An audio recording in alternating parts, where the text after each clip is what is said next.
আজকে টোফু দিয়ে একটা রান্না বানাবো।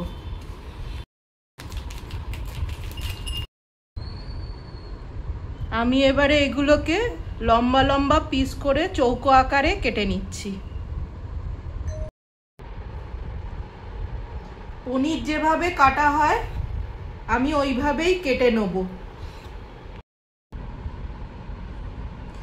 টোফুতে ফ্যাট আর ক্যালোরি দুটোই কম, তাই এটা ওয়েট ম্যানেজমেন্টের জন্য খুব ভালো। এবার এগুলো কাটা হয়ে গেছে। এর মধ্যে কাশ্মীরি লঙ্কার গুঁড়ো, নুন,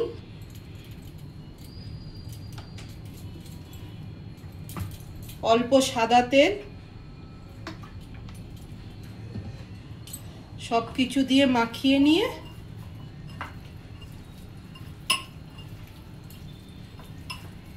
সাইডে রেখে দেব। এবারে কড়াইয়ে অল্প একটু তেল দিয়ে দিচ্ছি। টোফুগুলো ভাজার জন্য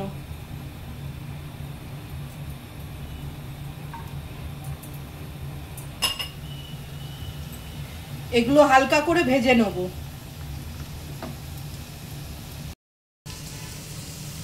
টোফুটা হালকা ভাজা হতে হতে আমি সাইডে একটা মিক্সিতে পেস্ট তৈরি করে নিচ্ছি। পেস্টটার মধ্যে পেঁয়াজ, আদা, রসুন,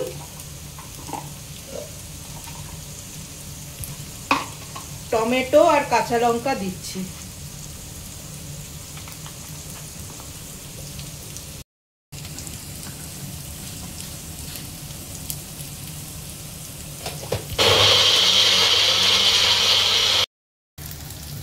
ভাজা হয়ে গেছে, এবার তুলে নিচ্ছি।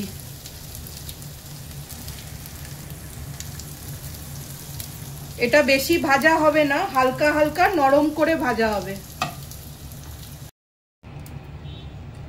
আবার কড়াইয়ে অল্প একটু তেল দিচ্ছি। তেলটা গরম হয়ে গেলে এর মধ্যে সাজিরে ফোড়ন দেবো।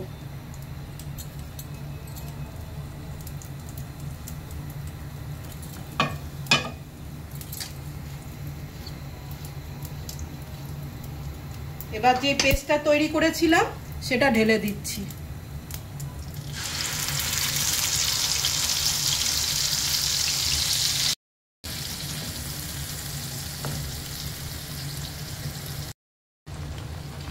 এবার এর মধ্যে নুন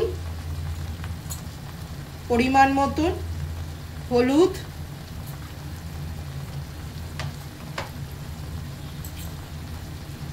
জিরে গুঁড়ো, ধনে গুঁড়ো,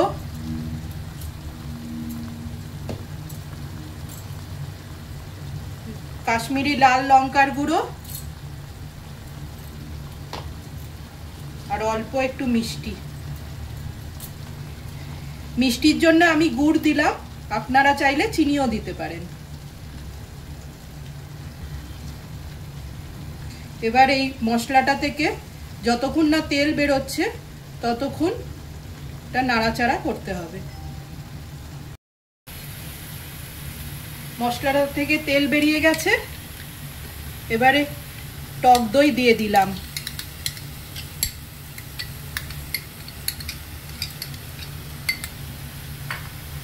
আর একটু কাসুরি মেথি হাতে ক্রাশ করে এইভাবে দিয়ে দিচ্ছি।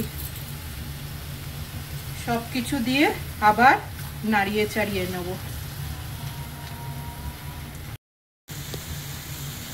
এবার একটু গরম মশলা দিয়ে দিচ্ছি।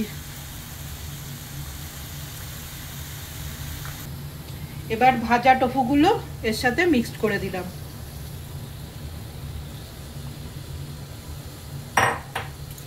আবার একটু মশলার সাথে নাড়িয়ে নেব।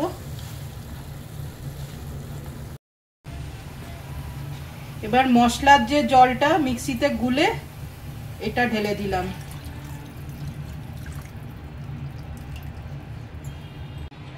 এবার এটা নাড়িয়ে টাড়িয়ে দিয়ে 2-3 মিনিটের জন্য ফুটতে দেবো। এবার এটা নাড়িয়ে টাড়িয়ে দিয়ে 2-3 মিনিটের জন্য ফুটতে দেবো। এবার গ্যাসটা বন্ধ করে দিচ্ছি আর উপর থেকে একটু ক্রিম দিয়ে দিচ্ছি।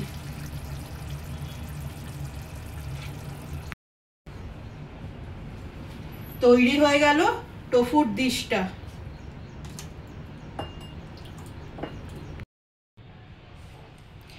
দারুণ সুন্দর একটা টোফু রেসিপি তৈরি হয়ে গেল। খুব সুন্দর গন্ধ বেরোচ্ছে। আপনারা বানাবেন আর আমাকে জানাবেন কেমন হলো।